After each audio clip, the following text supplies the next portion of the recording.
So it is recording at the moment, okay?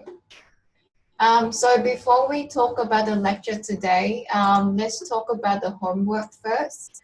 So as you might be aware, I have uploaded the homework questions.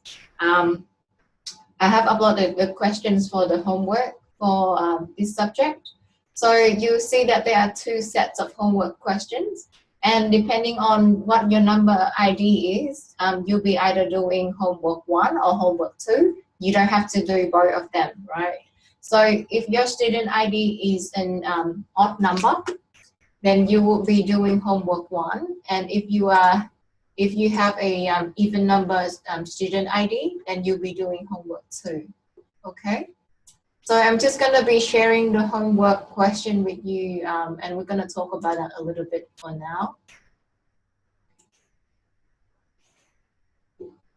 Can we all see the homework section, homework set 1? If you can you please raise your hand?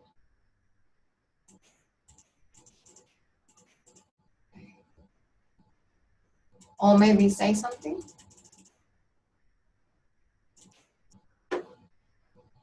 Yeah, I can say it all good. Yeah, I can say it. Okay, thank you so much, guys. All right, so this is the homework questions, and the first page for both of the homework versions will be the same. So I'm just going to list out a few instructions for you guys. So as we mentioned before, because the university had a 1-week pause of all activities, so I have decided to move the homework deadline forward 1 week.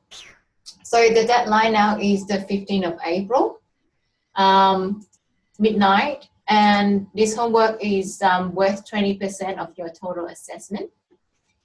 So you're going to be submitting the homework assignment through Turnitin, so it's online. You don't have to come to uni for that matter. So the goal of the homework is for us to revise the important materials that we have introduced from week 1 to week 5. And to be able to complete the homework, you will need to read the relevant chapters.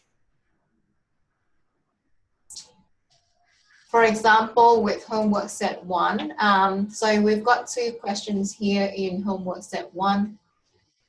In the first question, we are talking about the crisis in Greece in 2010, right? So we'll be discussing about how Greece experienced the crisis and how it affected the Eurozone, right? So for this particular question, you'll need to read chapter 2 of the textbook. And at the end, you need to answer a few questions here. So there are 4 questions for question 1 in homework set 1.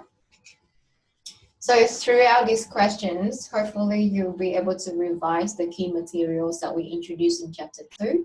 So in chapter 2, we were talking about different monetary systems, right? And we were talking about how the Euro Union came about and how the Euro currency contributed to the operation of the Euro Union, okay?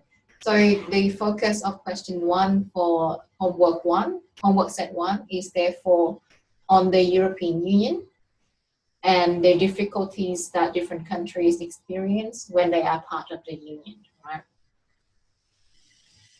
So if we add up all the marks for the small questions in question 1, this is 60 marks. So this will be 60% of your assignment. With question 2 is for chapter 5, when we talk about forward contracts in the foreign exchange market, yeah?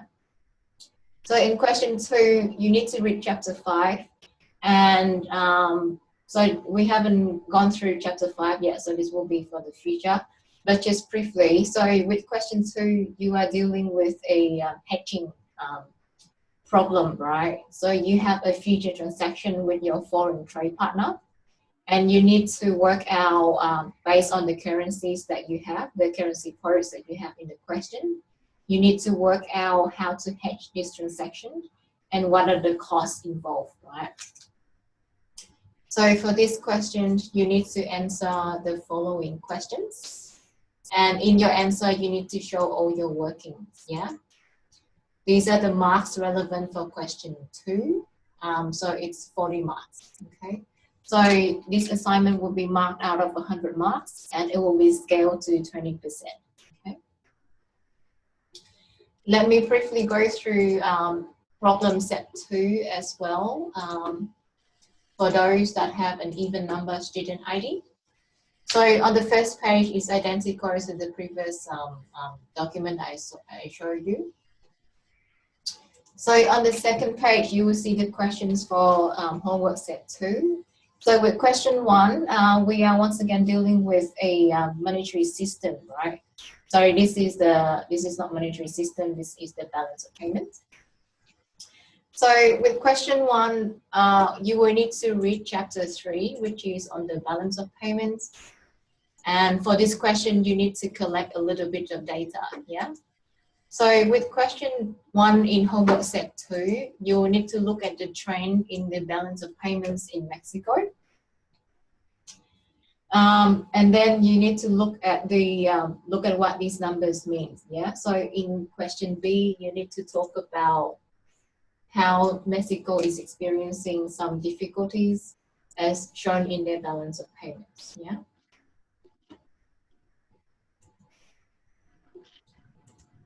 In section C, now you have to think about the point of view of a central bank. So in this case, for the Mexican central bank,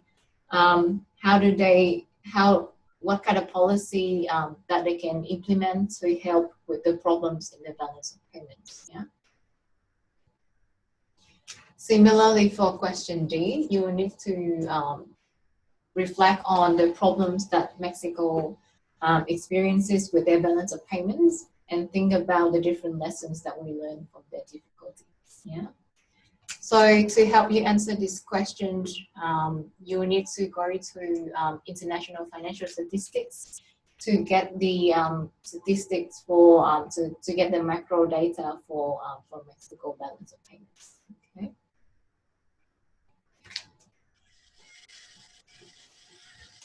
With question 2 of homework set 2, it's similar to question 2 in homework set 1 in the sense that we are dealing with a hedging problem. So in this case, we've got a company located in the UK, and similar to before, you have a transaction with your trade partner and you have to determine how to hedge that transaction, right? Also, based on the information currently available in the market, you need to work out the costs or the outcome of your hedging strategy, yeah? So for this question, you will need to read chapter 5 as well on the forward contracts in the Forex market. And these are the questions you need to answer for question 2, yeah? So in terms of word limit, I have a limit of 2,000 words. And I would suspect that you would use a lot of the space for discussion question 1. Question 2 is a numerical question, so I think it's just about showing your workings, right? Any questions so far with the homework?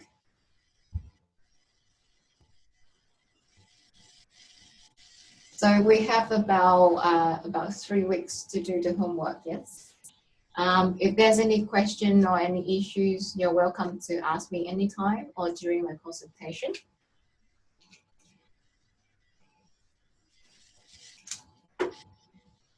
Okay.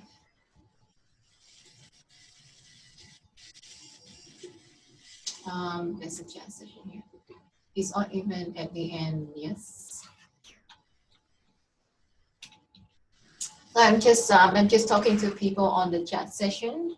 So if your student ID is something like this, so if the ending is an even number, then you'll be looking at homework set 2, yeah?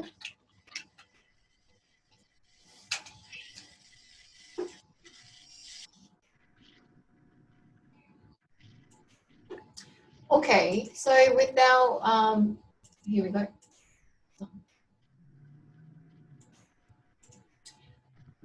Okay, so without further ado, let's move on to lecture 3. So in this lecture, we'll be talking about the market for foreign exchange. In the first part of the lecture, we'll be just introducing the structure of the exchange markets, and then we'll go into the details looking at how exchange rates are quoted. We focus on the spot market for today. So we look at how the exchange rates are quoted. We look at the bid-ask spread. We look at different ways that exchange rates are quoted, cross-exchange rates, and then finally we'll look at an arbitrage strategy based on exchange rates quotations. Yeah.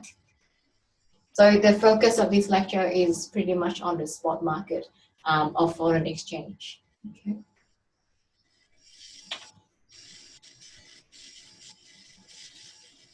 Guys, can you please mute your microphone because it's a little bit noisy?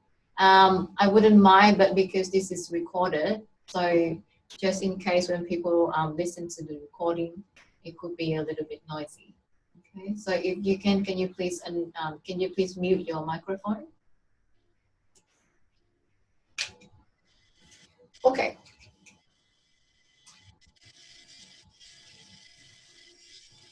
I don't know why it's still happening. If it's possible, can you please mute your microphone?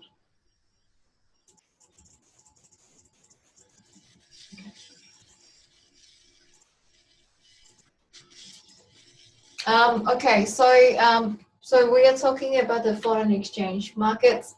Now, the foreign exchange market, very similar to many of the financial markets. This is a two-tier market in the sense that we have a wholesale section for interbanks or for big financial institutions, and then we have a retail market for individuals like you and me. So the foreign exchange market is one of the largest financial markets in the world because it's very internationalized, right? So for foreign trade, when people want to do trades across the border, they have to exchange their currencies, right? So as a result, the foreign exchange market is a very big market in terms of trading volume. So this is an over-the-counter market, meaning that so you will have dealers. So normally financial institutions being banks, they act as dealers in the foreign exchange market. So what dealers do is that they stand in the market and they provide bid and ask quotes, right? So the bid quotes, the bid price is the price that they want to buy at, and the ask price is the price that they want to sell at, right? So for example, if you go to Commonwealth, if you go to any bank, any branch of any banks these days, you will see a electronic board, and they will show you the prices of different currencies, right? So when you pay attention, you will see that for each of the currencies, they will tell you a buy, and then they will tell you a sell, right? So the buy price is what we call a bid price, and that's the price that the bank is buying the currency at, and the sell price is the ask price, which is the price that they sell the currency at, right? You'll also notice that normally the ask price is higher than the bid price, and the bank earns the spread in between, which is the bid-ask spread, yeah? So as we mentioned before, with the wholesale market, we have institutional participants like banks, big corporations, dealers, and also brokers, right? So brokers are the ones that help to help their clients to find the best prices in the market, yeah? We also have central banks in this market. So central banks, they trade currencies when they want to buy and sell their foreign reserves, right? So for example, if the Australian central bank, the Reserve Bank of Australia, wants to increase their foreign reserve, they will go to the foreign exchange market and buy, say, the USD, right? So central banks are also one of the big players in this market. Besides the wholesale institutions, we also have a retail segment of the market for you and me to exchange currencies.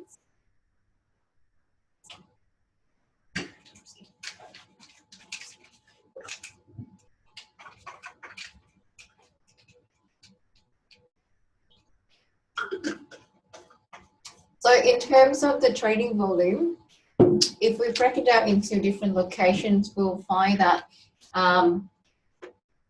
foreign exchange trading tends to be focused on in places where there is a finance hub, right? So for example, the UK accounts for about 40% of the trading volume in the foreign exchange markets, followed by the US, as well as some of the financial centers in Asia, right?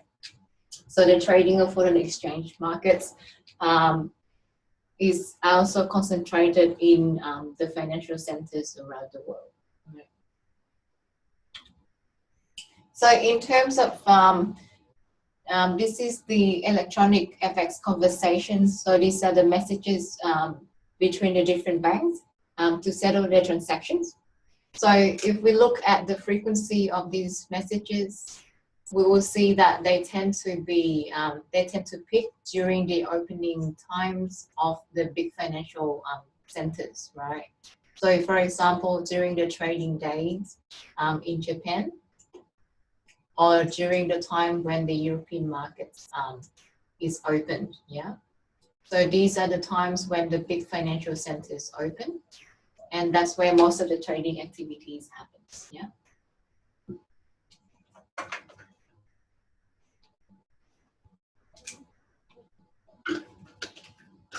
So how do banks maintain the records of foreign currencies in and out of the banks, right?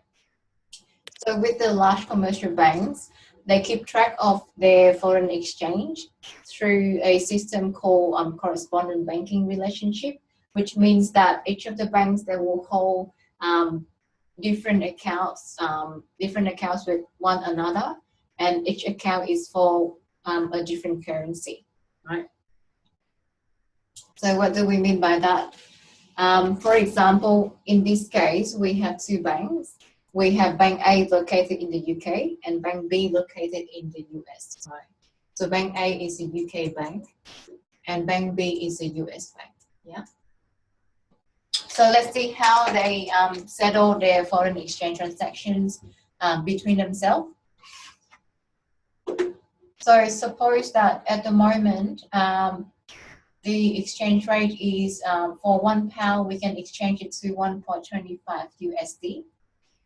And at this exchange rates, for every 160 million pounds, we can exchange it for 200 million US dollars, right? So suppose also that we have a trader at Bank A who wants to buy the pounds, who wants to exchange the USD for the pounds, yeah? So Bank A wants to exchange the USD for the pounds. So they would give Bank B the USD, and in exchange they receive the pounds, okay? So this is how the cash flows go for the two currencies in question. So let's see how this transaction is settled in the book. So as we mentioned before, in this example, Bank A wants to exchange USD for pounds. So they want to buy the pounds from Bank B, and in exchange, they'll give Bank B USD, okay? So the way it is recorded in their balance sheet is as follows. So as we mentioned before, for the settlement of foreign exchange between international banks, they will maintain different accounts for different currencies in their correspondent bank. So for example, Bank A, for Bank A, they will have a deposit from Bank B in the pounds, and they will also have a deposit from Bank B in the USD, right? So Bank B deposits some pounds and some USD in Bank A. Sorry, what did I say? So Bank A deposits some pounds and some USD in Bank B.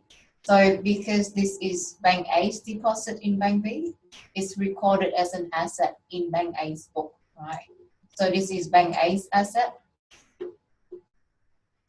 in the liabilities side, so Bank B will open a deposit account with Bank A, and they will deposit their holdings of the dollar and the pounds in Bank A.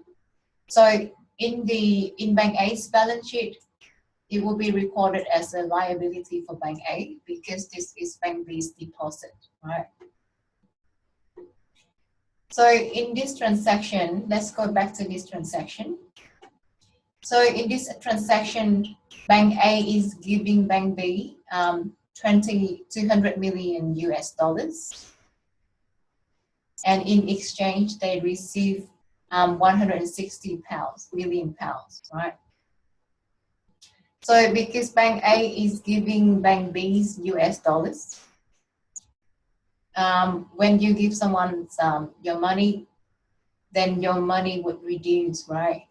So in terms of Bank A's asset, because they transfer $200 million to Bank B, it will be deducted from their deposit with Bank B, right? So they used to have $800 million with Bank B before. After this transaction, because they give Bank B $200 million, their asset in the dollar would reduce by 200, okay?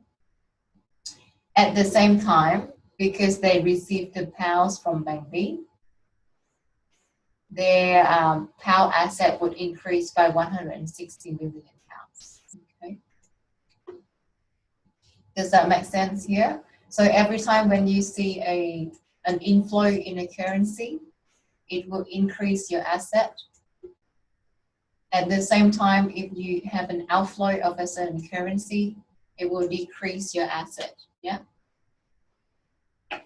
So because this is just an exchange of currencies, so as we can see, there is an exchange between the two currencies here for an equivalent amount.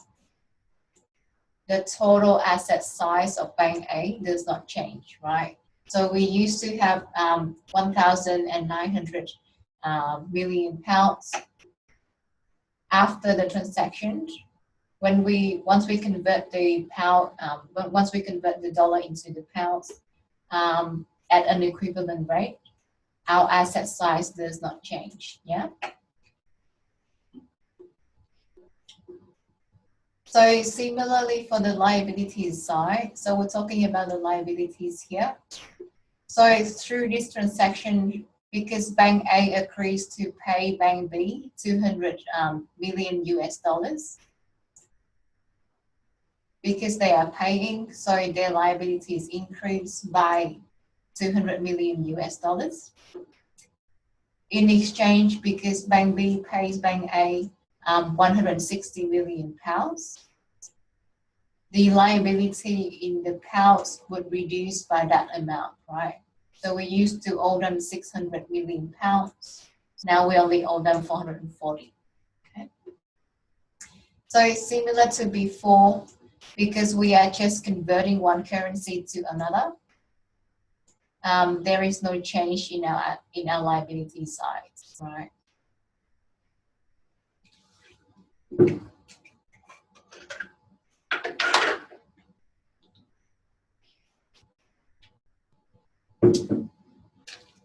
Okay, so similar to the case for Bank A. So we look at Bank A before. Did someone do something? So we were looking at Bank A's balance sheet before. Now let's look at Bank B, right? So we have exactly the same transaction as before. But in this case, we are looking at the other bank, right? So we're looking at Bank B. Did someone just highlight on the slide? Quite interesting. Anyway, so so for Bank B, if we stand from the point of view of Bank B is receiving the US dollars, and in exchange they are paying the pounds, right? So in terms of their asset, we should expect to see an increase in their dollar holdings and a decrease in their pound holdings, yeah? So in their dollar holdings, because they're receiving the USD. So we should see an increase in the dollar holdings. And at the same time, because they are paying bank aids in the pounds, we should see a decrease in their pounds holdings. Yeah. So once again, because this is an exchange between the two currencies, there's no real change in the asset size of the bank. We started with 2,130. We still end up with 2,130, right? In the liability side, so this is Bank B's liabilities.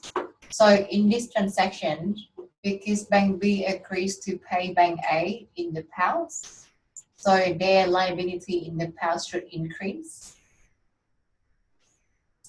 At the same time, because they receive the USD from Bank A, their liability in the dollar should be reduced, right? So once again, we end up with the same liabilities because we only exchange currencies.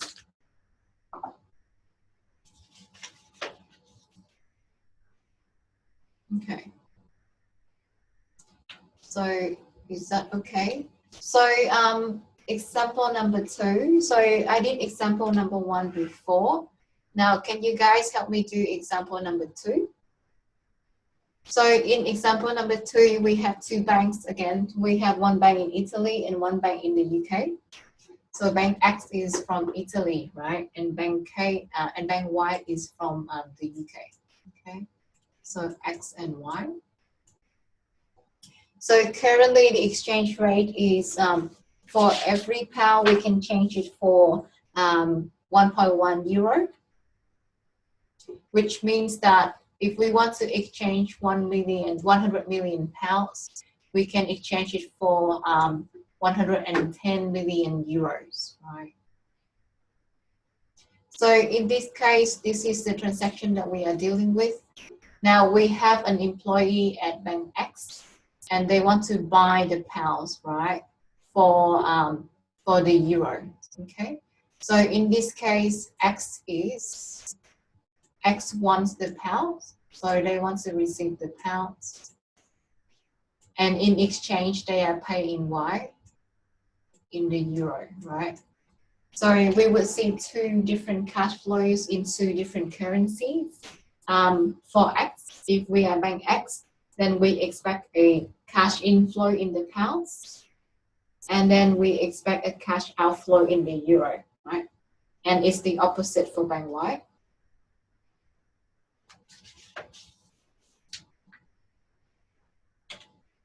So if this is the case, if this is the transaction that we are dealing with, can someone tell me what happens to the assets of Bank X? So let's start with this one first. Now for the next few minutes, I think I'm gonna try a new technology that I just learned with Zoom. I'm gonna break you guys up into different rooms, different discussion rooms. And when we come back, can you let me know what will happen to these banks, right? So are we ready? We have 29 participants, so I think I'm gonna break you guys into, say, 4 different rooms. Is that okay? Yeah. I think I'm gonna break you into 5, just to make it. And that will be very random, right? I'm just gonna randomly assign you guys to different rooms. So once you come back, can you please tell me the answer?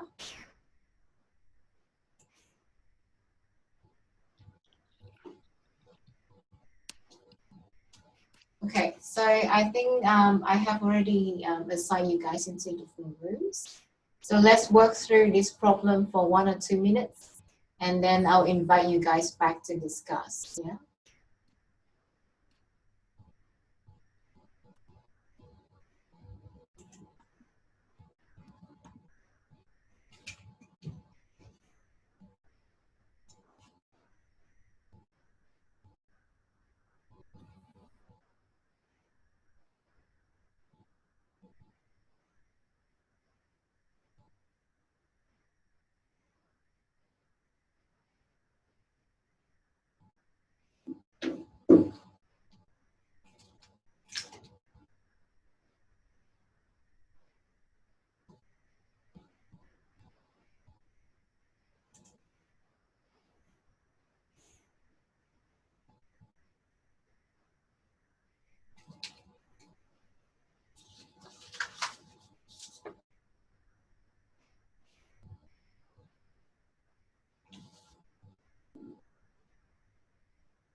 Someone have a chat.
Okay, so let's come back. Let me see if anyone is still there. We've got 2 people that are still there.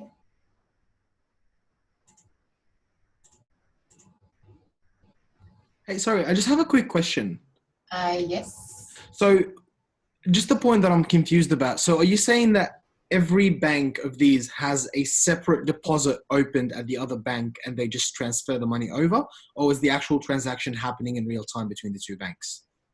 The transaction happens in real time between the 2 banks. Yes. Okay. Yeah. And the only reason we have the assets and liability is just to show the change in the reserves holding in each bank, correct? Exactly. Yes. Awesome. Yeah. That Sorry, checks out then. yes. We just want to show how it happens. Yeah. Okay. All good. That checks out then. Thank you.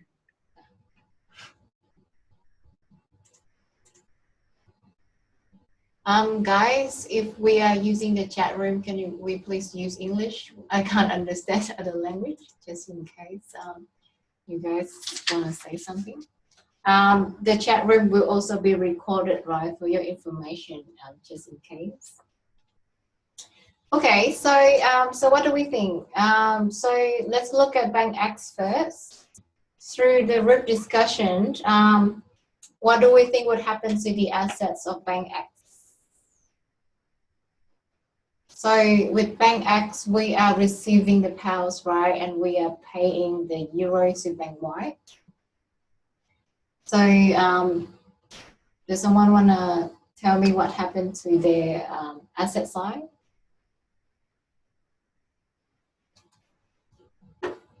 In terms of their pounds holdings, do we expect to see an increase or a decrease?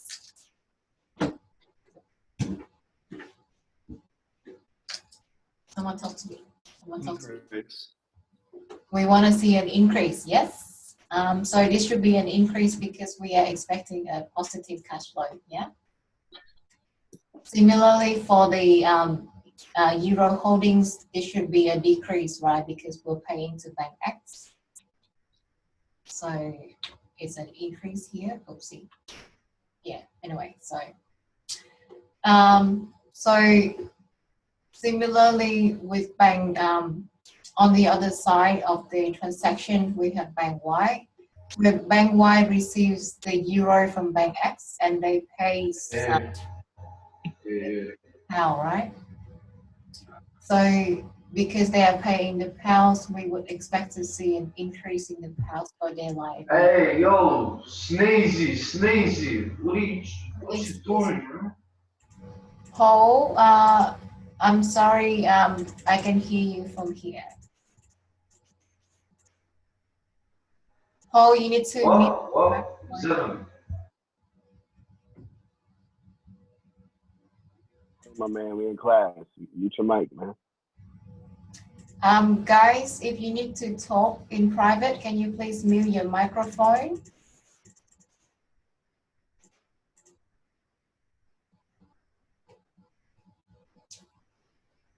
Yep, JC, that's the right answer. Thank you so much. Anyway, so let me go back here. So with the so we're just looking at the pounds here. Let me just do this first. So where were we? So in terms of the asset side of Bank X, so because we are paying the euros right to Bank Y, we would expect to see a decrease in the euro holdings for Bank X on their asset side. In their liabilities, it's the opposite, yeah, because they are receiving the pounds, their liability reduced, their liability in the pounds reduced, and their liabilities in the euro increases, right? Similarly for Bank Y, so for Bank Y, because we are receiving the euros, so on our asset side, there is an increase in the euro, and there is a decrease in the pounds, right? On their liabilities is the opposite, okay?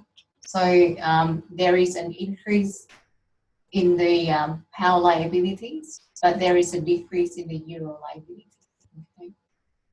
So throughout all of these transactions, we will see that the size of their assets and liabilities should be the same, okay?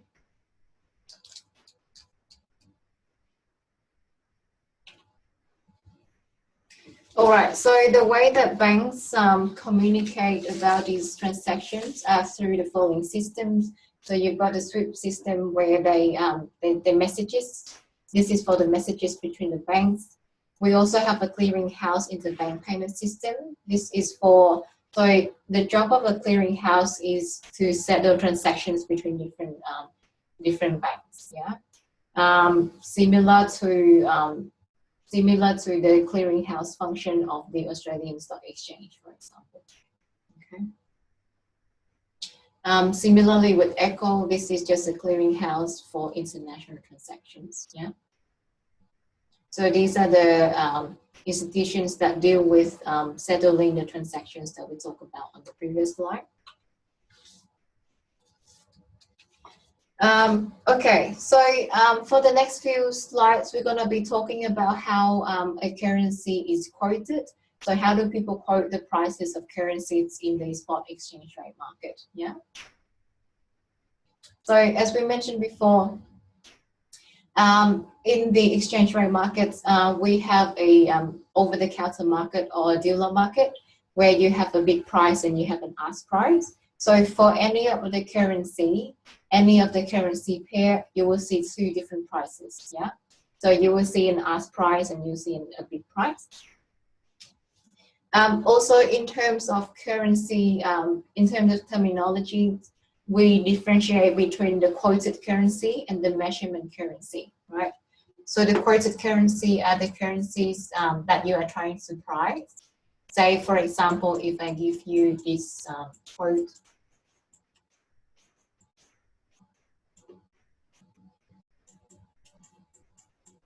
So if I give you this quote here, so in this case, we are quoting the price for the Australian dollars, yeah? So this quote here tells you the price of $1 Australian in terms of the USD, okay? So in this case, the quoted currency is the AUD and the measurement currency is the USD, yeah? So the measurement currency is the units or the price of the other currency. So also throughout these examples, I'm going to be assuming that the US is our home country, just because the textbook uses, the textbook is written by two US academics. So they use the USD as the home currency, right? So just to be consistent with the textbook, I'm going to assume that the USD is the home currency. Okay. So in terms of quotation, we've got two different ways that we can quote a currency. So a direct quotation is when we price the foreign currency in terms of our home currency, right? So a direct quotation is the price of one unit of the foreign currency in terms of our home currency, right? So for example, in this case, if we're trying to price the Japanese yen, right? So the Japanese yen, from a US citizen's point of view, they are a foreign currency, right? So in this case, for a direct quotation of the Japanese yen, I'll be saying that for each of the yen, it is worth about 1 cent of the USD. Okay. An indirect quotation is when you price the home currency in terms of the foreign currency, right? So this is the price of the home currency in terms of your foreign currency, yeah? So using the Japanese yen as an example to be consistent with the previous example. So in this case, we are saying that the price of $1 US dollars is equal to 100 yen, okay? So in terms of the notation, you'll see that later on as well with the nouns. So this is a currency quotation, right? So if I want to quote the USD in terms of the Japanese yen, I'll be writing this, okay? Oopsie, this is a indirect, this is a direct quotation. So it should be USD per yen. Sorry, I'm a bit messy here. I don't have a normal projector like before, so I'm going to just write on the PowerPoint slide. So with the indirect quotation, we are writing this, yeah?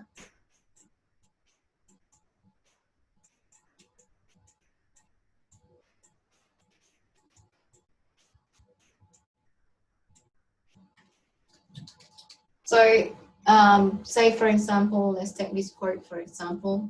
I'm saying that 100 is the amount of yen equivalent to 1 USD, right?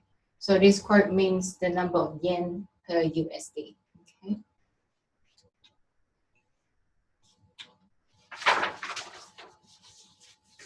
Okay, so as an example, let's look at an actual currency quote from a financial paper. So, for example, if we look at the spot market for May 16, 2016, and if we look at these quotes over here. So what these quotes means is that for the British pounds, the first column is the price of the British pound in USD. And for the second column, it tells us the number of pounds that is equivalent to each USD, yeah? Does that make sense? So in the first number, this one tells me the value of the pounds in the USD. in the second number, this number tells me the value of the USD in terms of the pounds, right? Does that make sense? So if we use the direct and indirect terminology, then we can say that the direct quotation is 1.4402. So we are pricing the foreign currency, which is the pounds here, in terms of the domestic currency, right? Note that the the USD is assumed to be the home currency, right? The indirect quotation is the price of our home country, our home currency, in terms of the foreign currency, yeah? So this is saying that each US dollars is worth about 69 cents of the pounds, right?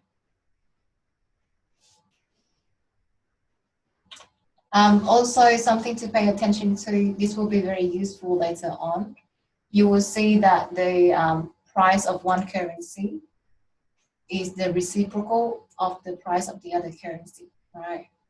So the direct quote is the reciprocal of the indirect quote, okay?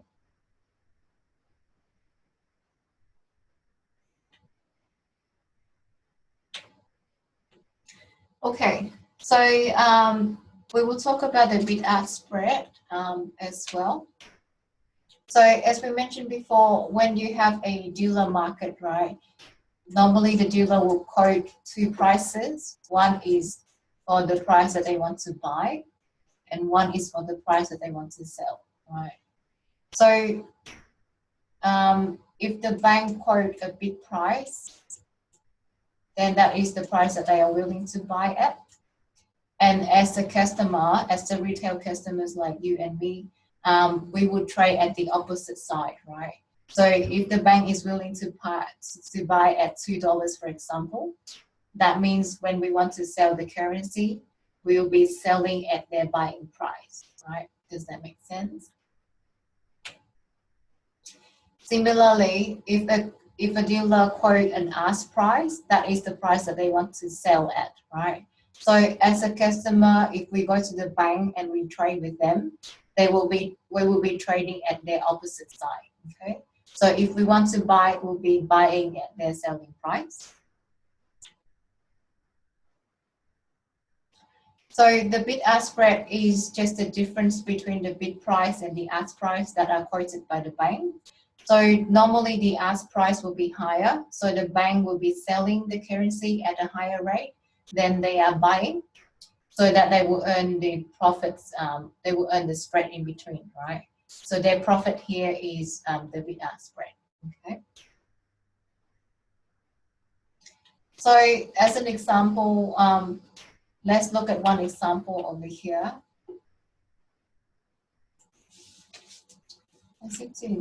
I can't find the mouse here, right? So let's say Commonwealth, give me a quote for the USD, right? So let's say the currency that we are dealing with is the USD. Now let's say Commonwealth wants to buy USD at 1.2 Australian dollars, and they want to sell the USD at 1.3, right? Let's assume also that we have National Bank of Australia. For the same currency, for the USD, they are giving me these two quotes.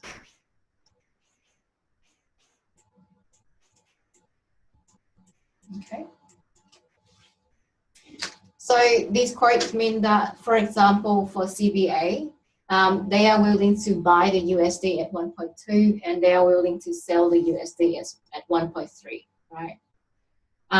So suppose that I want to buy the USD as a client, yeah? So suppose that I want to go to a bank and buy a USD. If I am a buyer, do I want to buy from CBA or do I want to buy from NAB? So which bank is more attractive to me if I want to buy the USD?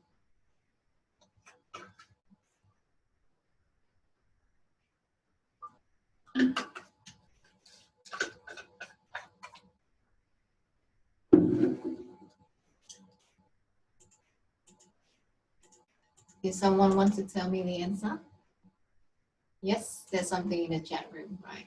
So Leah says that she wants to buy from CBA, right?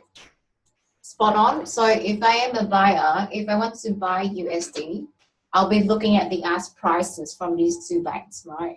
I'll be comparing the two ask prices. And because I want to buy the USD, I want to buy at a cheaper rate. So in this case, the cheaper rate is from CBA, which is 1.3, yeah? So for a buyer, I'll be hitting this price. Alternatively, if I want to sell the USD, where do I go?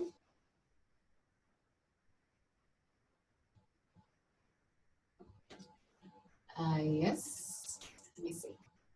I want to go to NAB, right? Yes, spot on. So I want to sell to NAB. Well done, Leah. So because they give me a higher price, yeah? So as a seller, I want to sell the USD at a higher price, and therefore I'll go to NAB, okay?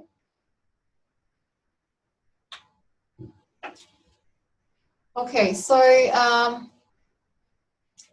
in terms of the bid and ask spread, as we mentioned before, normally banks will quote a higher ask price relative to the bid price, and they earn the difference, yeah? So the difference is the profit that the banks earn. To calculate the percentage profits, we can use this ratio over here. So to calculate the percentage bid and ask spread, we take the ask and we minus the bid. We divide it by the bid rate, yeah? I think there was a typo on the lecture slide before where I said this is ask. It's not correct, it should be the bid rate, yeah? So applying that to these quotes over here, if I compute the bid and ask spread for this bank, I'll find that they earn about 0.44% of profit.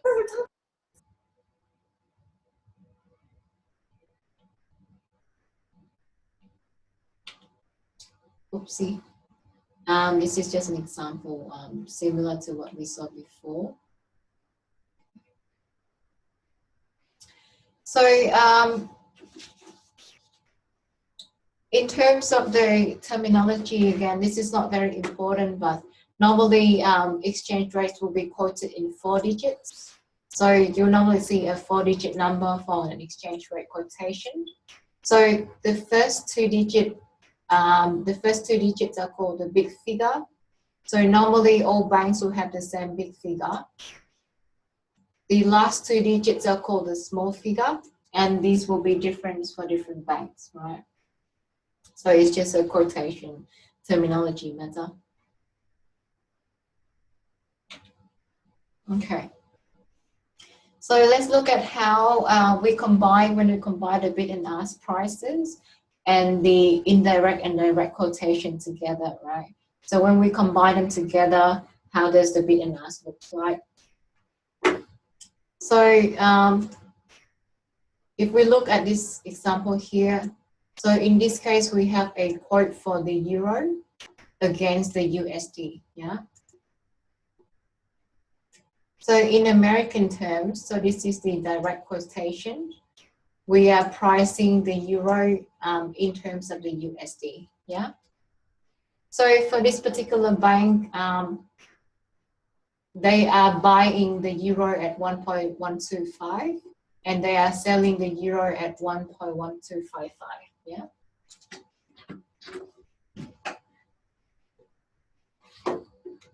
So if we convert these ratios into the indirect quotation or the European terms, where these are the prices of the USD in terms of the euro, right?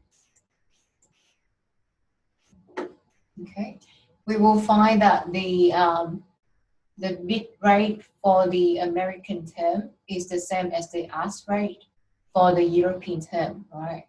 So how do we interpret that?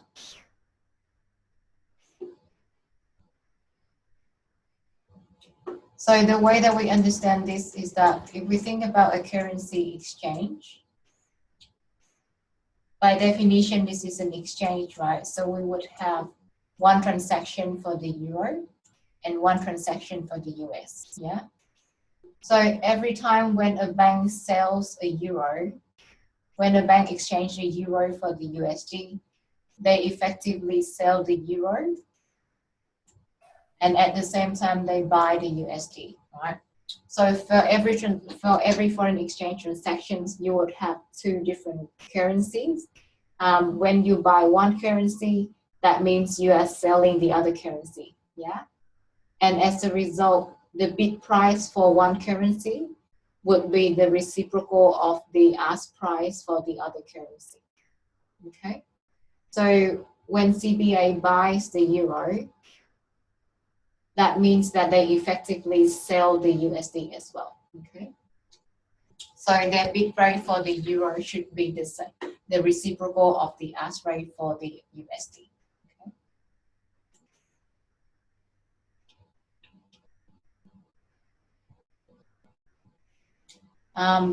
It's the same thing for the ask rate for the euro and the bid rate for the USD as well, right? So when we sell the euro, that means we are buying the USD, okay?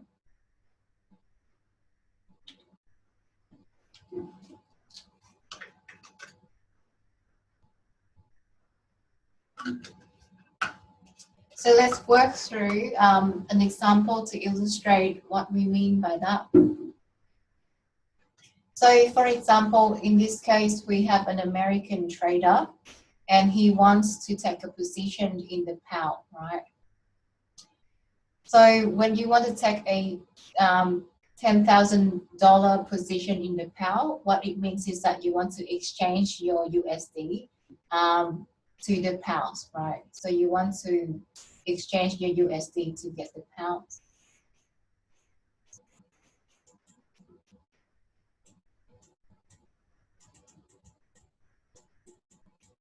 Okay. So as a trader, so this is the client, right? When he goes to a bank, he sees these two quotes here. So for the first quote, this is the price of the euro. Sorry, this is the price of the pounds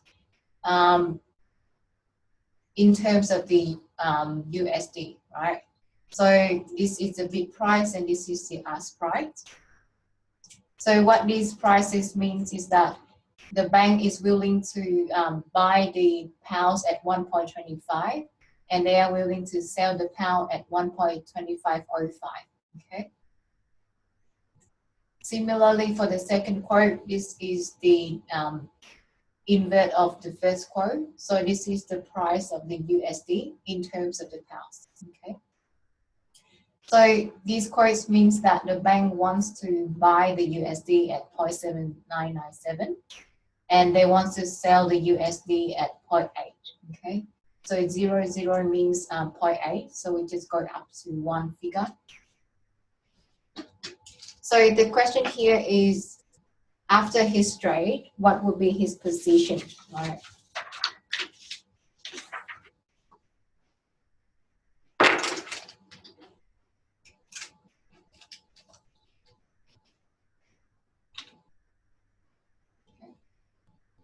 So what do we think? So in this transaction, what are we trying to do?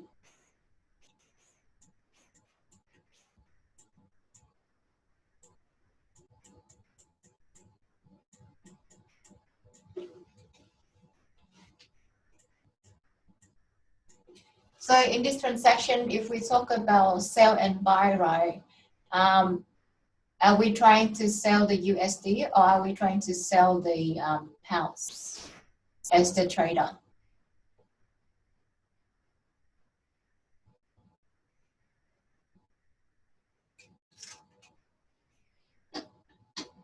If I exchange 10,000 USD to the pounds, am I selling the USD or is there an outflow of USD or is there an inflow of USD? Here we go. We sell USD, right? Spot on. So in this case, we are selling the USD. So because it's a sell, it's a cash outflow, I'm just going to say it's the negative cash flow, right? So we are selling the USD and we are buying the pounds, right? So because we are a client, when we go and sell the USD, Are we selling at the bid price? Are we selling at the ask price?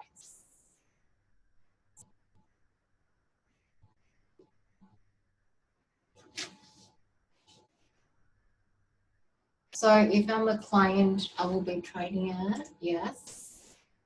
We'll be selling at the ask price. So we are a client, right? So we are trading against the bank.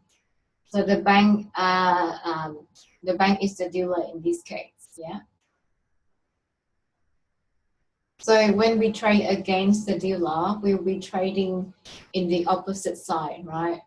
So if I am selling the USD, I'll be selling at the bank's bid price because that's the price that they buy it, yeah. So this is very important to understand because later on, that's all we'll be doing, right? Sorry, this is the USD. So when I'm selling the USD, I'll be selling at the bid rate of the bank, right? So the bank is buying at their bid rate. So when I'm selling, I'll be selling at their bid rate. Okay. Similarly, if we are talking about the pounds, now because we are buying the pounds, we'll be buying at the bank's ask rate. Okay. So we'll be buying at the opposite side, right? So if we talk about buying the pounds, we'll be looking at this right over here. Okay.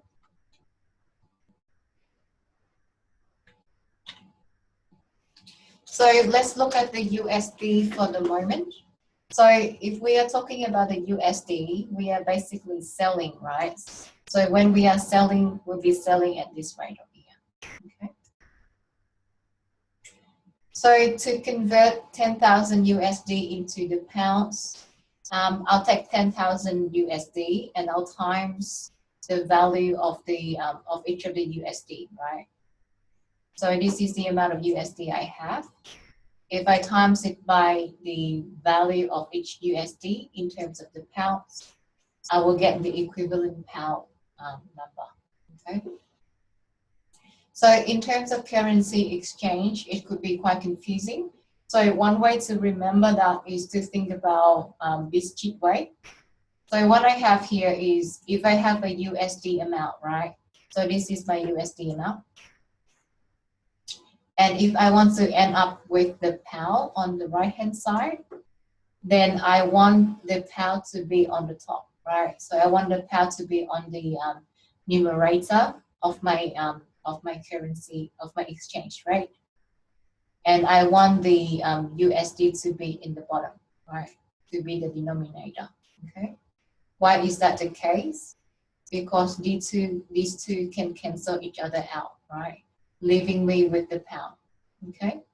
So this is a cheap way to think about which exchange rate to use when you do the calculation, yeah?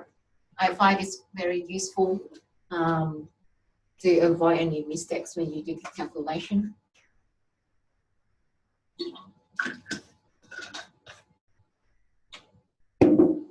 So let's look at the other way, right? So if we want to think about the pounds, so in this example, we are selling the USD to acquire the pound, yeah? So we are buying the pounds in this case. So as we mentioned before, if we are buying the pounds, we will be buying at the bank's ask rate, yeah, which is this rate over here. So how do we convert 10,000 USD into the pounds? Using the ask rate, the direct ask rate. So similar to before, we want to think about exchanging currencies in this way, right? So we start with the USD. And if we want to convert it into the pounds, we need to be using this exchange rate over here, right? Now, unfortunately, because we're looking at the direct ask rate, our exchange rate looks like this.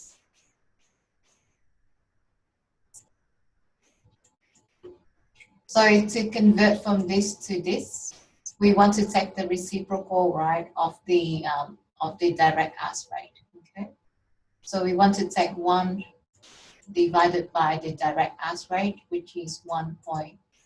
2505, 2505. And that will give us this ratio over here, yeah? So once again, just to check, we want to make sure that if we start with a dollar, then the dollar should be the denominator, right? So that these two cancel out and we are left with the pounds, okay?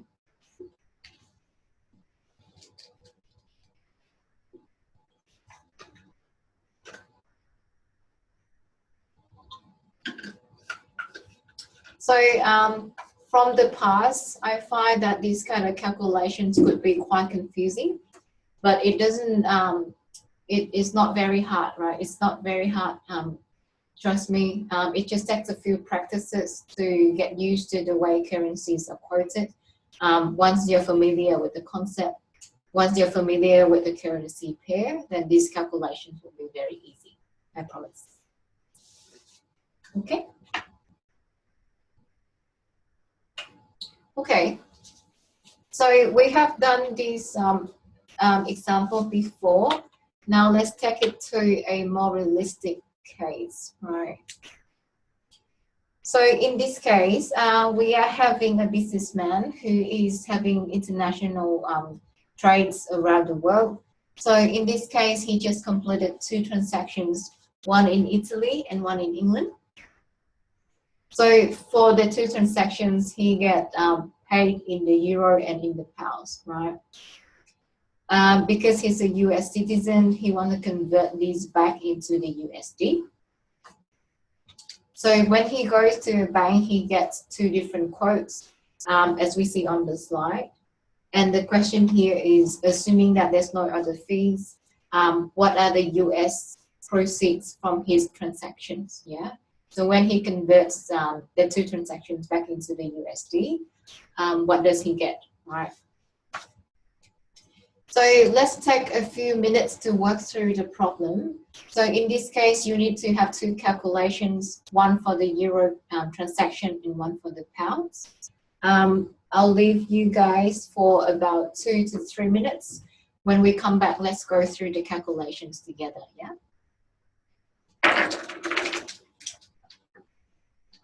I'm gonna be putting you guys into different break rooms as before, so that if you want to discuss anything with your friends, you will be able to do so, all right?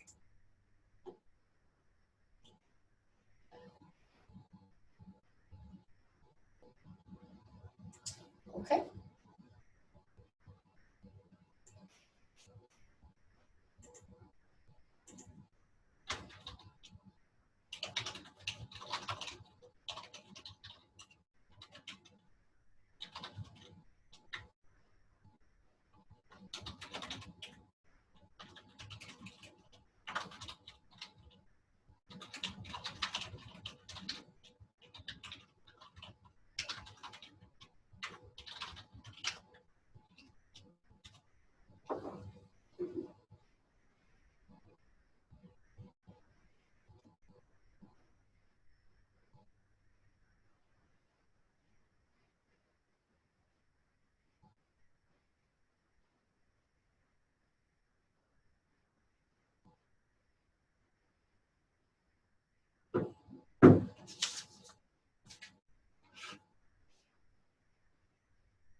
Man, that was a hard question.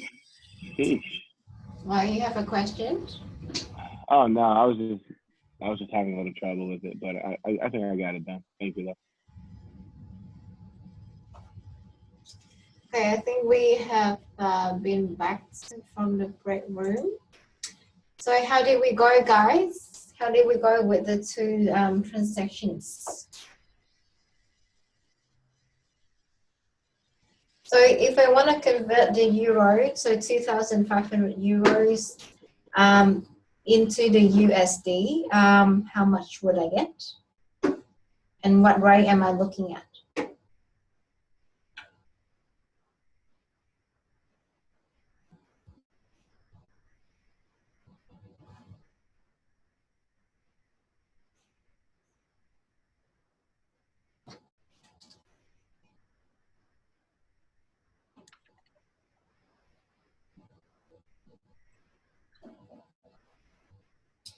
Someone talk to me or someone chat with me.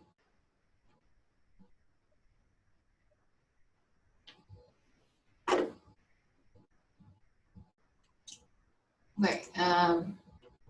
So I want to walk you through the first transaction and you guys can tell me the second transaction, all right? So if I have 250,000 euros and I want to convert it into the USD, effectively I'm selling my euros to acquire the USD, yeah? So in this transaction, this is my euro. It's so hard to write using the mouse. So I'm gonna be selling my euro to acquire the USD, yeah? So when I sell, I just put a minus sign here. When I buy, this is a positive sign, right? So if I am a client wanting to sell the euro, I'll be selling at the bank's bid price, right? So from the two quotes that we have, with the second quote, that's related to the euro. So this is the price of the euro in terms of the USD, right? So when I'm talking about the euro, I can apply these rates directly. So because I want to sell the euros, I'll be looking at the rate on the left-hand side, yeah? So I'm selling at the bank's bid rate. As a customer, I'll be trading at the opposite side, yeah?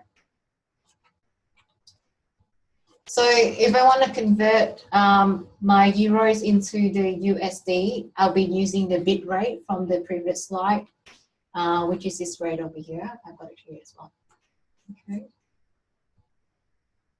So to convert the euro into the dollar, if I start with the euro and I want to end up with the dollar, then I want the dollar to be on the numerator and the euro to be on the denominator, right? So if I look at the exchange rate that I'm given in the question, it's exactly the same as the one that I'm given in the question, right?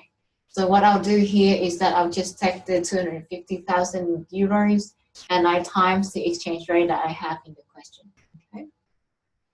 Which is 1.125.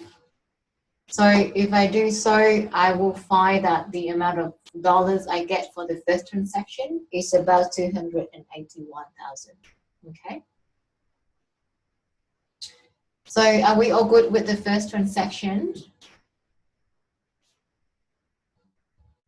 What about the second transaction, right? So in the second transaction, I have the pounds and I have the dollar.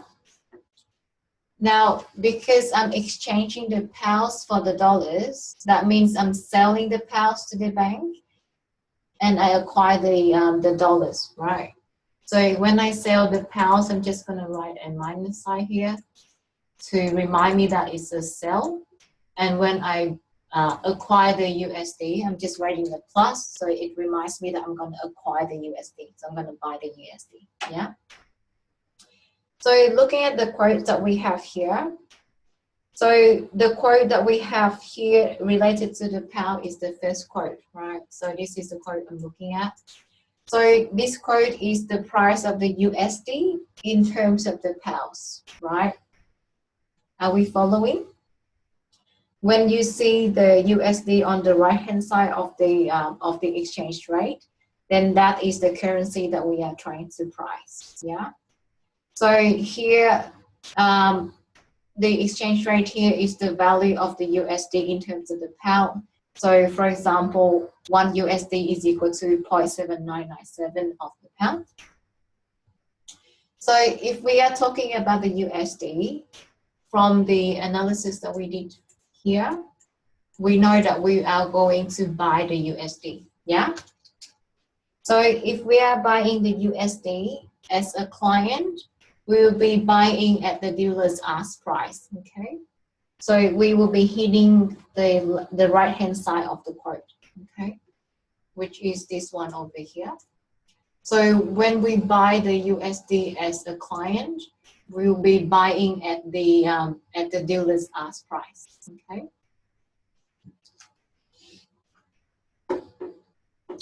So, which is here, okay?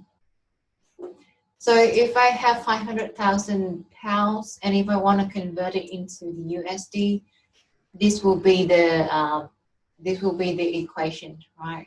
So I've got the pounds here. I times it by USD divided by pounds, so that these two cancel out, and I will be left with the USD. Okay. So if this one is on the numerator, it will go here. Okay.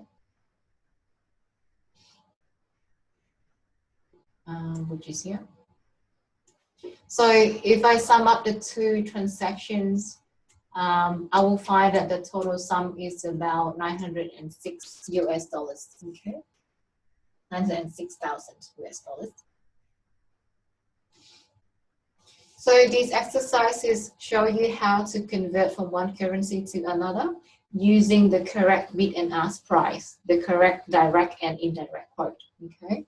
So I know it could be a little bit confusing in the first time that you come across with it, but I promise over time, when you practice a few more times, it will be very easy, right? So it's just a matter of getting the right quote for your calculation, okay? So also, whenever you see a quote, you need to be, let me just check the chat session, someone say something. Why we sell euro but buy pounds? Sorry, I'm confused. I'm not buying pounds here, I'm selling the pounds here. In the second transaction, I'm buying the USD, right? That's a very good question. So in the first transaction, we are talking about selling the euro, but in the second transaction, we are talking about buying the USD, right? So why is that the case? Why did I talk like that? It's because I'm looking at, I'm just trying to be consistent with the quotes that we have, right? So in the first transaction, we have the price, we have the quote of the euro in terms of the USD. So it's easier for me to talk in terms of the euro, okay? In the second transaction, because we are given the quote of the USD in terms of the pounds, so it's easier for me to talk in terms of the USD, right? So the USD is the commodity currency in this case.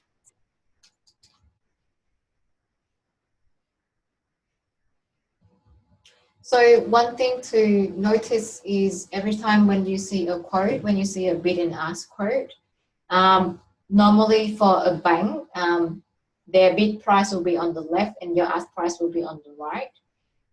But for you as the client, whenever you buy, you'll be buying on the right-hand side, right? So you'll be buying on the opposite side of the dealer, okay? So if they are selling, you are buying, and if they are buying, you are selling, okay? Does that make sense to everyone? Okay, questions? Yep, okay, thanks, Leah. Okay, so we talk about the case when we have a direct quotation, right? So in these exercises, for example, if I want to convert the USD into the pounds, I will use the first rate. And when I want to convert the USD into the euro, I'll be using the second rate, right? So with this calculation, we can use a direct quotation. We can use a direct exchange rate for these calculations, yeah? But sometimes when we convert currencies, we might not have a direct exchange rate for these currencies, in which case we have to use a cross rate, yeah? So what is a cross rate?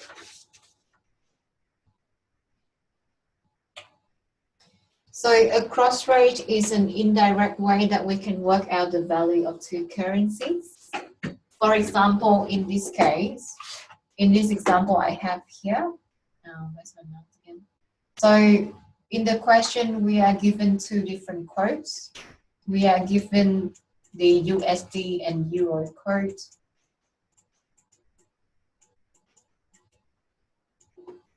And this is 1.05. We are also given the USD and the pound quote.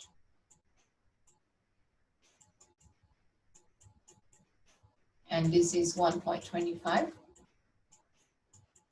Right, so from these questions over here. Now, suppose we want to convert the euro into the pound, right? In this case, we don't have a direct exchange rate between the euro and the pound, and we have to work it out based on the two exchange rates that we are given, okay? So if we want to find the value of the pounds in terms of the euro or vice versa, we need to compute a cross rate, okay? So how do we do so? How do we compute a cross rate? So if we want to find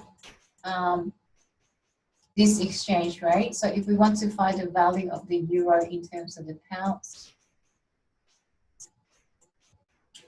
and we have the USD in the middle. So this is how I will be thinking about these exchange rates, yeah?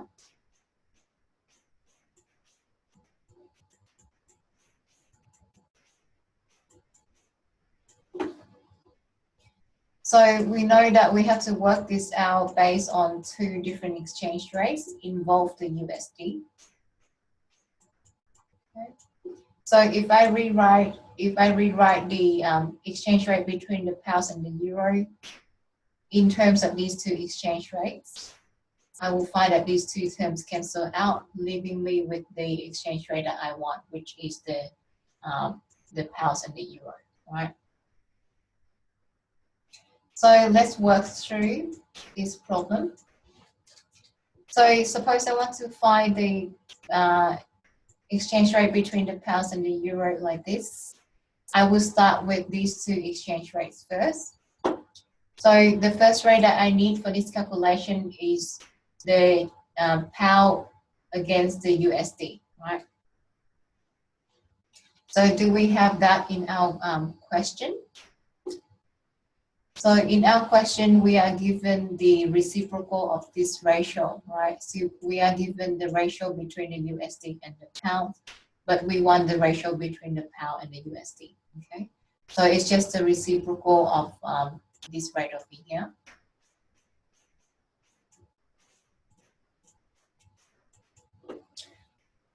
What about the second rate? So with the second rate, it's just the USD divided by the euro, which is what we are given here, okay?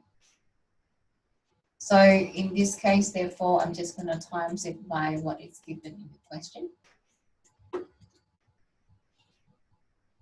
So through this calculation, the answer here is 0.84, meaning that for every euro, I can exchange it with 0.84 pounds, right?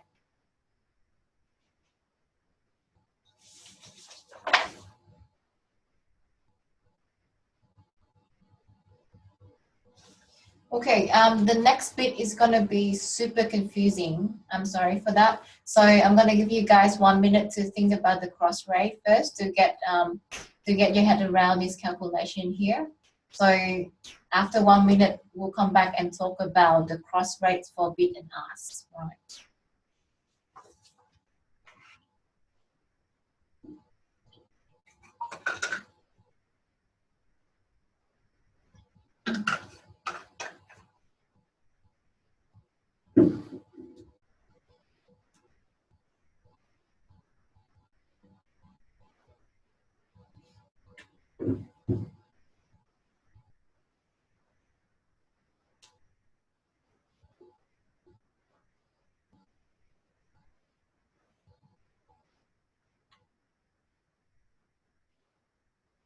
Okay.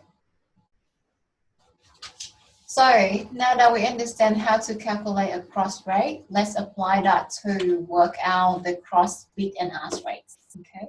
So in this case, we have a little bit more work to do because we have bid and ask, and then we have the cross rates as well. Okay. So what we have here is we are given two exchange rates. So we are given the exchange rate between the pounds and the USD on the first row, and on the second row we have the euro and the USD. Right? So the same problem as before.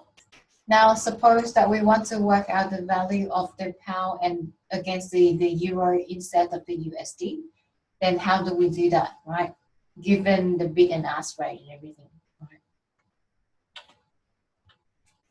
So let's look at the case for the bid rate first. So this is the rate that we are looking at, right? So we're looking at the exchange rate between the euro and the pounds.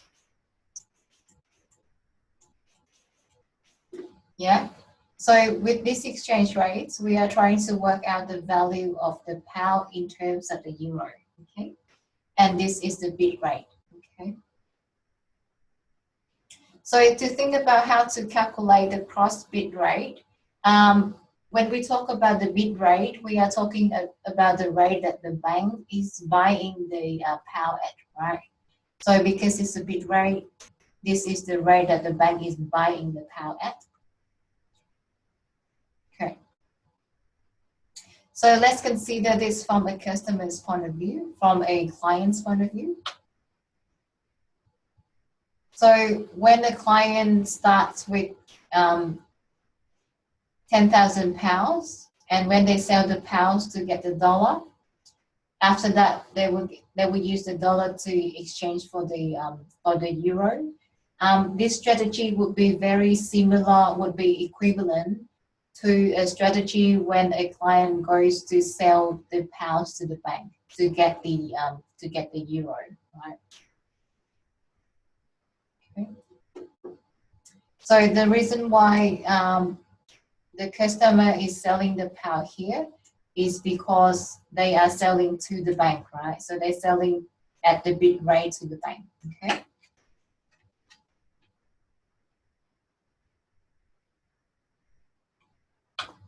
So when we start with 10,000 pounds and we want to convert it into the euro through the two exchange rates that we are given in the question, this is how we can do the calculations, right?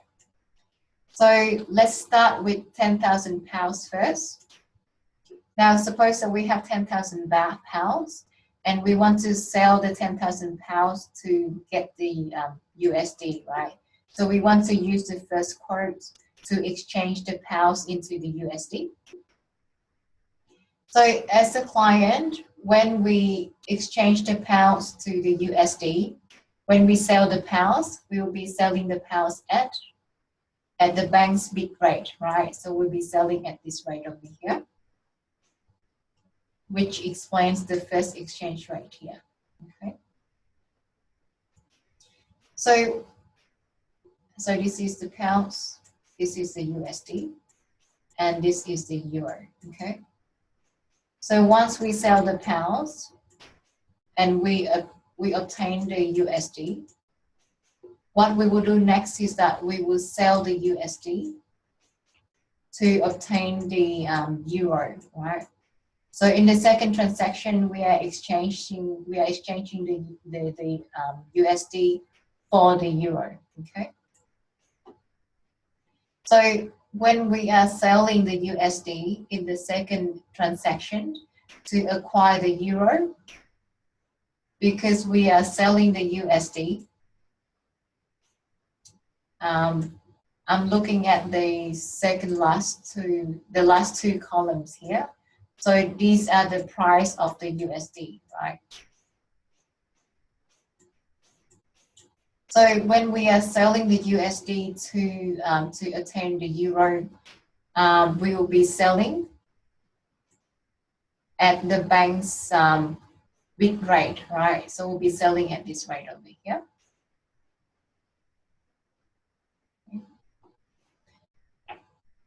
So if we are selling at the bid rate, remember that the bid rate for the USD is equivalent, is the reciprocal of the ask rate for the euro, right?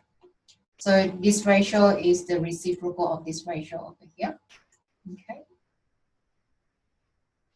So this is equal to 1 divided by 1.0510.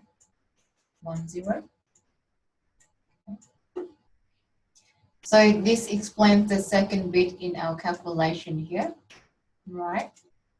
So for the second calculation, for the second transaction, we are exchanging the dollar to the euro, and the rate that we are looking at is this rate over here, right? So when we take the reciprocal of this rate, we will find that it is this rate over here, okay? So through these two transactions, we will be able to convert the pounds into the euro, okay? So this is not a direct calculation because we have to cross two different exchange rates, yeah? So effectively,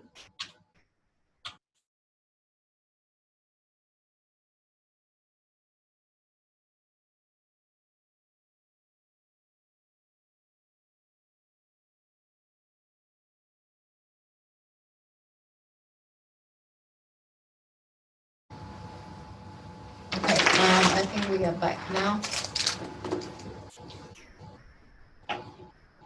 So effectively, we have converted 10,000 pounds into 11,418 euro, so that the exchange rate between the pounds and the euro is 1.1418, right? So if we take 11,418, we divide that by 10,000 pounds, we will get this ratio over here, okay? So through this calculation, we have calculated the effective cross bid rate for the euro and pound exchange rates, okay?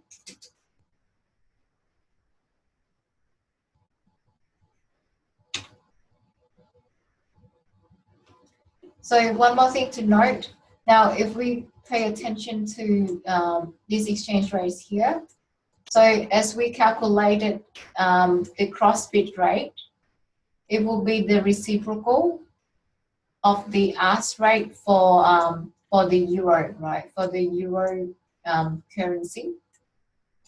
So this will be the reciprocal of this rate over here, okay?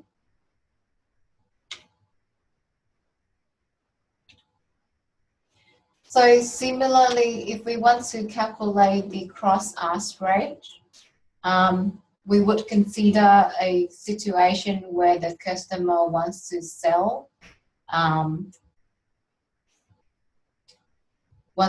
the euro for the dollar, and then they want to buy the pounds back, right? So similar to the exercise that we did before, when we have 10,000 euro, if we sell the euro to acquire the dollar, we will be selling at the bid rate for the bank, right? So as a customer, we are selling the euro at the bid rate. So once we get the dollar, we then use the dollar to buy the pounds. So when we buy the pounds, when we sell the dollar, we'll be selling at the bid rate,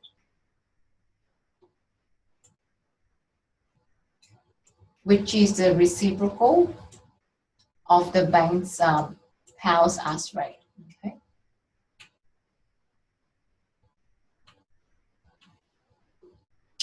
So through this transaction, I'm just going to point an arrow here so that you know where it comes from. So through this transaction, effectively we have converted 10,000 euros into the pounds. So if we take 8,400 pounds, we divide it by the number of euros, we will find that the exchange rate here is, for each euro, we will get 0.84 pounds. Okay.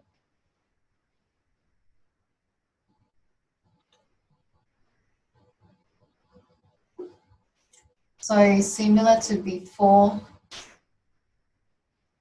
the cross-ask rate for the euro, for the pound, would be the reciprocal of the cross-ask rate for the euro.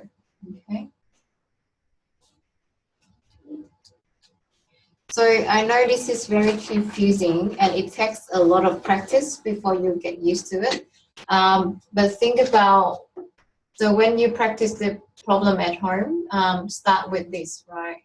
So you start with this transaction here, and you're trying to work through this transaction, and then calculate the effective exchange rate afterwards. Yeah. So start with this and work through the problem. Okay.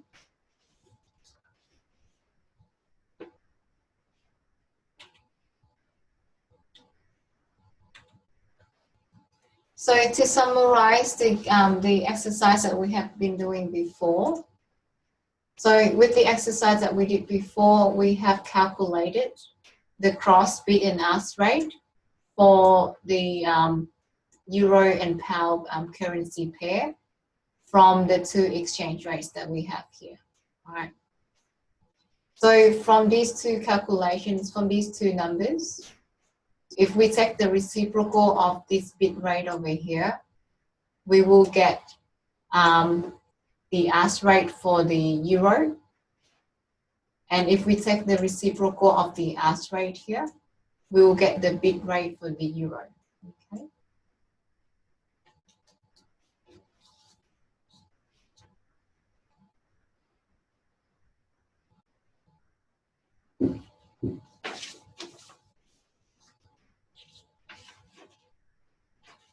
So we have 15 minutes left for the lecture. So I think given that we need to practice a few times to be familiarized with these sort of exchange rate calculations, for the next few minutes, I'm just going to be discussing the general idea of how to conduct an arbitrage strategy in the foreign exchange market. Yeah, I'm not going to go through any detailed calculations in the next few minutes. We'll just be discussing about the general idea so that we understand what to do for the next week. Yeah.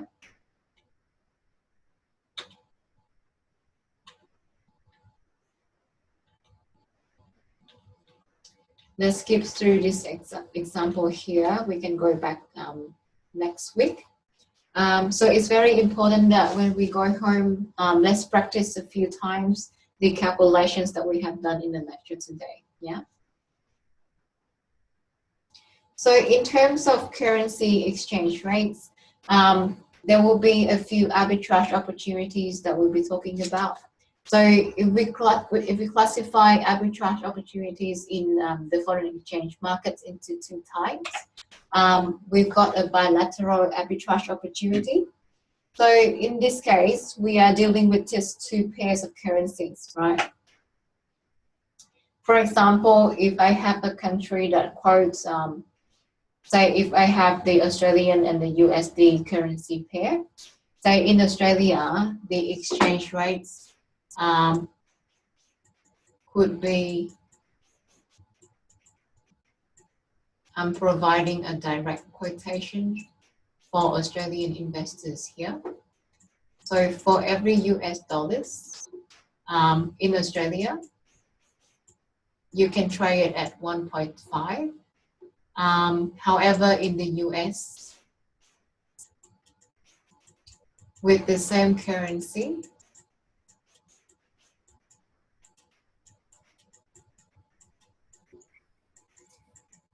if you trade it at 1.4.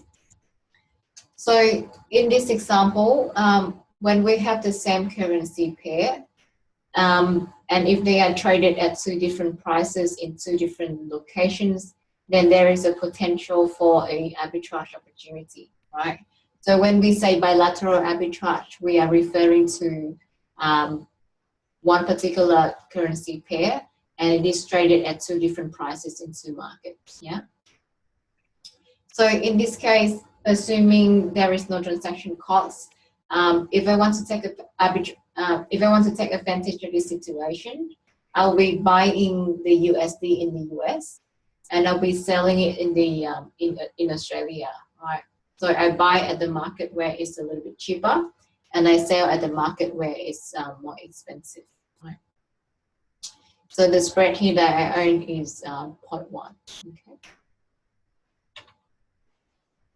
So the second type, the more common type of arbitrage in the foreign exchange market is called a triangular arbitrage. So in this case, one second, someone has a chat. So why does the bilateral arbitrage happens? Sometimes it just be a mispricing. It could just be a mispricing, right? So sometimes people in Australia might think that the US dollar is worth 1.5, but in the US they might think that it's not worth that much. Yeah. So there could be differences in investors' expectation about the currency. Some other times you might see that there is a discrepancy in the pricing between two different countries, but it could reflect transaction costs more than anything, right? So for example, in the US, for example, maybe it's just more costly for the dealers to run the market, and therefore they undercut the exchange rate a little bit to compensate for that, yeah? So yeah, so sometimes it could be due to investors' expectation in different markets, and sometimes it just reflects a different trading costs in different markets, yeah? So as you alluded to before, Kang, with bilateral arbitrage, these are normally mispricing opportunities, and normally they don't last very long, right? So the mispricing would only last for a few minutes or so before people realize it and they start to trade on it. Okay. With triangular arbitrage, this is when we are dealing with more than two currencies. So the exercises that we are going to do through the lecture and through the tutorial next week involves typically 3 different currencies. So when you have more than 2 currencies in place, sometimes the cross rates between the currencies don't align, and that is when you have an arbitrage opportunity, right? So what do we mean by that? I'm just going to go through this problem very briefly, and when we go back next week, we can talk about it in more detail, right? So for example, in this case, we have a triangular arbitrage opportunity in the sense that we have 3 different currencies. So we have the pounds, we have the dollar, and we have the euro. And we will see that they are traded at different prices in different markets, yeah? So, for example here, if we compute the cross rates between the euro and the pound from the first 2 exchange rates, we will find that the cross rates for this exchange rate is given here on the slide. And if we compare that with the actual quoted rate from the third bank, we will find that there is a little bit of a misalignment, okay? So what do we mean by that? So the misalignment here is that for a trader, for an arbitrager, now remember that we are a trader, right? So we'll be trading at the opposite side of the banks. So for a trader, there is an opportunity for me to buy the pounds at this price from the third bank at 1.14, and then I'll go and sell the pounds to the first 2 banks indirectly through the first 2 banks at this rate, right? So I can buy at 1.14 here, and I can sell at 1.1418, okay? So through this exercise, I can find that I can earn a spread of about 18 basis points, okay, per pound. Right, so when we talk about misalignment in triangular arbitrage, we are thinking about how a trader can profit from buying low and selling high, okay?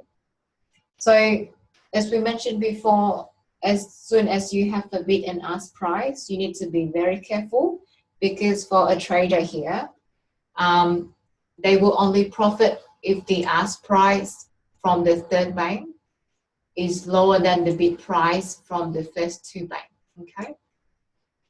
So taking into account the bid and ask spread, even after paying the bid and ask spread, the trader now can still earn a profit of 18 basis points, right?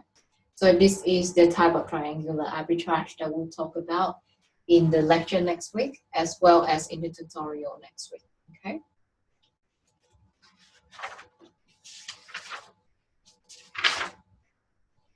So given that we only have 7 minutes left, I'm just gonna brief you through what we're gonna do next week. So as we mentioned before, we are going to go through the two types of arbitrage that we introduced today next week. And in particular, we'll be focusing on triangular arbitrage, yeah?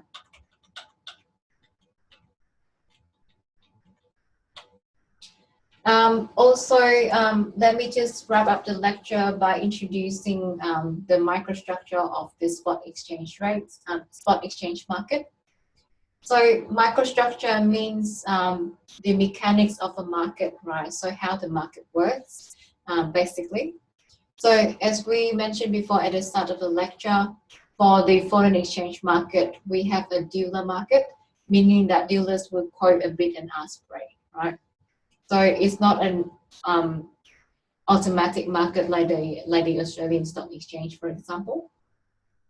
So with a bid and ask rate, the dealer can change their bid and ask rate based on their expectation about the future value of the currency, as well as based on their perception about the riskiness of the foreign exchange market, right?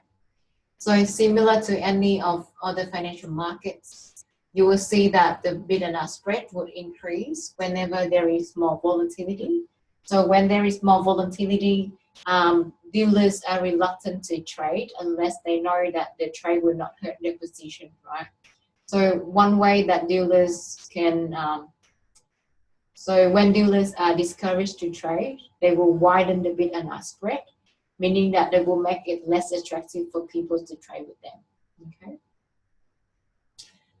Secondly, the bid and ask spread would decrease with the dealer competition. So the bid and ask spread is how much the dealer earn profits when they trade with other people, right? So the wider the bid and ask spread, the more profit that they earn. But with competition, if there are more dealers in the market, they are forced to reduce the bid and ask spread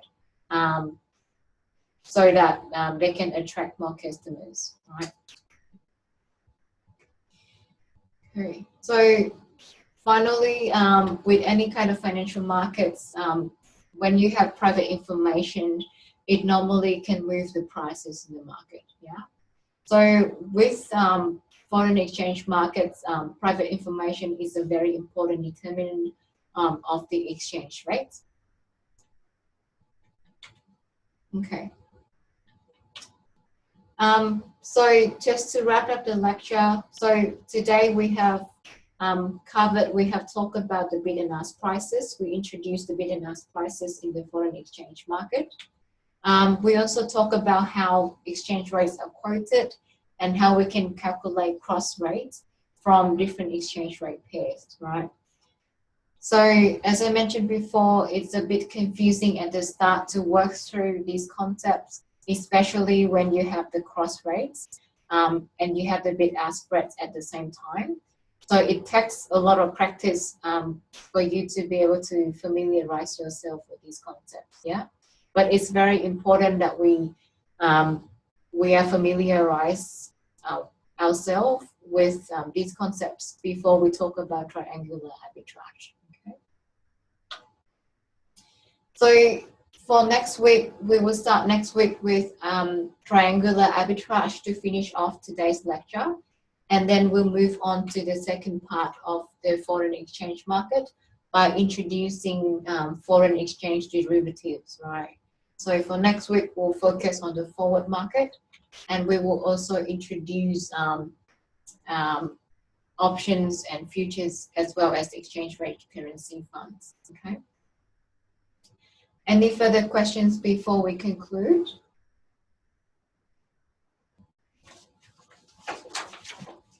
So as I mentioned before, it's very important to go through the exercises that we introduced in today's lecture, so that you can follow in the next lecture, right? You'll find that these, the calculations that we do today are fundamental for the subject, okay? Okay, so if there is no more questions, can I conclude the lecture for now?